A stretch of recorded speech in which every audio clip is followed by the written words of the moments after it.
छत्रपती शाहू महाराज की जय. आज आपण महाराष्ट्रामध्ये शाहू फुले आंबेडकर असा उल्लेख अनेक जणांच्या भाषणामध्ये होताना दिसतो. तर पाहूया छत्रपती शाहू महाराज म्हणजेच राजश्री शाहू महाराज यांच्याविषयी आपण आज जाणून घेणार आहोत. आपल्यामध्ये सिव्हिल इंजिनियर असलेले आणि त्याचबरोबर काँग्रेसचे कार्यकर्ते असलेले हर्षद हंडे आपल्याला शाहू महाराजांच्या विषयी बोलतील. त्यानंतर आणखी अधिक माहिती मी तुम्हाला देईल. नमस्कार. आज आपण या ठिकाणी जमलो आहोत ते छत्रपती शाहू महाराज यांच्या जयंतीनिमित्त त्यांना आदरांजली व्यक्त करण्यासाठी. छत्रपती शाहू महाराजांचं नाव कोणाला माहीत नसेल असं महाराष्ट्रात कोणच नसेल, पण तरीही त्यांच्याबद्दल सांगायचं म्हटलं तर छत्रपती शाहू महाराजांचा जन्म 26 जून 1874 साली कागल इथे घाडगे कुटुंबियात झाला. त्याच्यानंतर त्यांना कोल्हापूर संस्थानचे राजे छत्रपती शिवाजी महाराज चौथे यांच्या निधनानंतर 1884 साली त्यांच्या पत्नी आनंदीबाई यांना दत्तक घेतले. तत्पूर्वी यांचे नाव यशवंतराव असे होते. त्यानंतर 1894 साली त्यांचा राज्याभिषेक झाला व त्याच्या पुढे त्यांनी राज्याचा कारभार सांभाळला व पुढचे 28 वर्ष त्यांनी कोल्हापूर संस्थानाचा राज्यकारभार सांभाळून जनतेला न्याय देऊन व अस्पृश्यता संपवण्यासाठी अनंत कष्ट घेतले. होय, आणि ह्याच छत्रपती शाहू महाराजांनी आपण पाहिलं तर आज त्या कालावधीमध्ये दलितांसाठी फार मोठं योगदान हे छत्रपती शाहू महाराजांनी दिलं.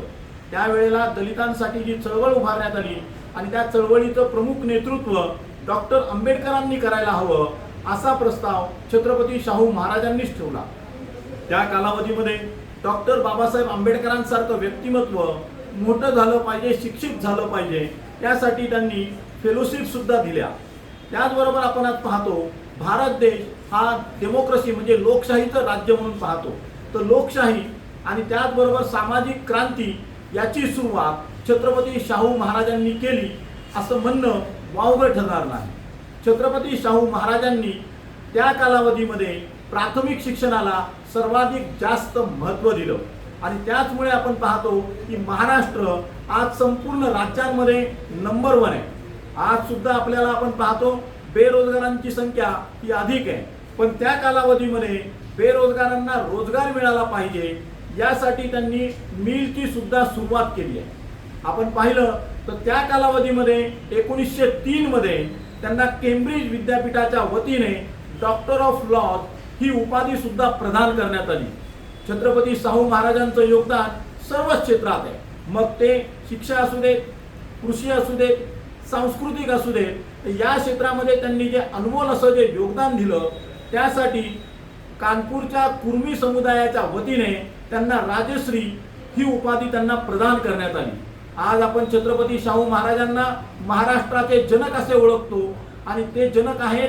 त्याच पद्धतीने आपण सर्वांनी छत्रपती शाहू महाराजांची जी शिकवण आहे ही शिकवण आपण अंगीकारली पाहिजे आणि महाराष्ट्राला नंबर 1 करण्यासाठी आम्हा समाजामध्ये एकी निर्माण करण्यासाठी समाजामध्ये जातीभेद न करता आपण सर्व भारतीय आहोत, महाराष्ट्रीयन आहोत आणि महाराष्ट्राचा विकास करणं हेच आपलं प्राथमिक कर्तव्य आहे असा विचार करून एकोप्याने लढलं पाहिजे, समाजासाठी विकास करण्यासाठी झटलं पाहिजे असं माझ्यासारख्या कार्यकर्त्याला वाटतं. जय हिंद, जय भारत. आपला विनीत प्रोफेसर यशराज पारखी. धन्यवाद.